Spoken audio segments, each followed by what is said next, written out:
నమస్తే అన్న అందరికీ నమస్కారం.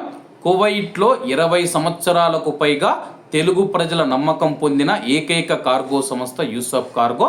మీరు మీ ఇంటికి పంపిస్తూ ఉన్న విలువైన వస్తువులను ఇక్కడ తూకం వేసి ఎలా తీసుకుంటారో ఇండియాలో కూడా తూకం వేసి అలానే ఇస్తారు.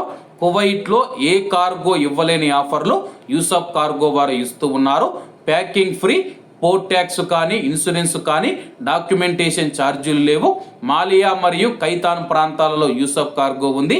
ఇంకెందుకు ఆలస్యం, స్క్రీన్ మీద కనపడే నెంబర్లకు వెంటనే సంప్రదించండి. నమస్తే అన్న అందరికీ నమస్కారం. ప్రస్తుతం ప్రపంచాన్ని ఎబోలా వైరస్ ఏదైతే ఉందో అది వణికిస్తూ ఉందన్నమాట. ముఖ్యంగా ఆఫ్రికా దేశాలలో మనం చూసుకుంటే ప్రాణాలైతే చాలామంది కోల్పోతూ ఉన్నారు.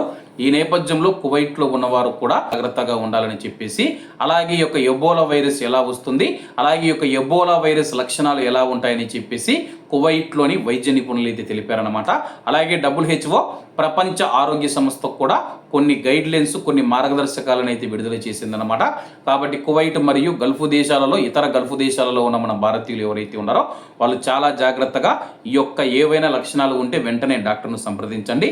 అలాగే ప్రస్తుతం మనం చూసుకుంటే కానీ ఈ యొక్క ఎబోలా వైరస్ అనేది గబ్బిలాల నుంచి మనుషులకు సోకుతూ ఉందని చెప్పేసి, ఈ వైరస్ సోకిన వ్యక్తి శారీరక ద్రవాలు రక్తాన్ని తాకినప్పుడు ఒకరి నుంచి మరొకరికి ఎబోలా వైరస్ వ్యాప్తి చెందే అవకాశం ఉందని చెప్పి వైద్య నిపుణులు తెలిపారు.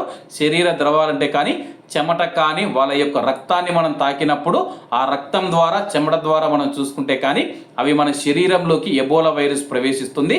ఎబోలా వైరస్ గబ్బిలాల నుంచి మనుషులకు సోకిందని చెప్పేసి, అలాగే ఈ ప్రాణాంతకమైన ఎబోలా వైరస్ 21 రోజుల పాటు రోగిలో సజీవంగా ఉంటుందని చెప్పి ఆరోగ్య నిపుణులు చెబుతూ ఉన్నారు. అలాగే యొక్క ఎబోలా వైరస్ లక్షణాలు ఎలా ఉంటే కానీ జ్వరం, అలసట, నీరసం, కండరాల నొప్పి, తలనొప్పి, గొంతు నొప్పి, వాంతు నొప్పులు, విరోచనాలు, కడుపు నొప్పి, చర్మం పైన దద్దుర్లు, ఇంకా మూత్రపిండాలు మరియు కాలేయ పనితీరు దెబ్బతినడం వంటి లక్షణాలు ఎబోలా వైరస్ సోకిన వారిలో కనపస్తాయని చెప్పేసి ఆరోగ్య నిపుణులు వివరించారు. ఇప్పటికే ఎబోలా వైరస్ మనం చూసుకుంటే కానీ ఆఫ్రికా దేశాలలో వేగంగా అయితే వ్యాప్తి చెందుతూ ఉందన్నమాట. కాబట్టి కువైట్లో ఉన్న మన భారతీయులు ఎవరైతే ఉన్నారో తగినన్ని జాగ్రత్తలు తీసుకొని జాగ్రత్తగా ఉండండి.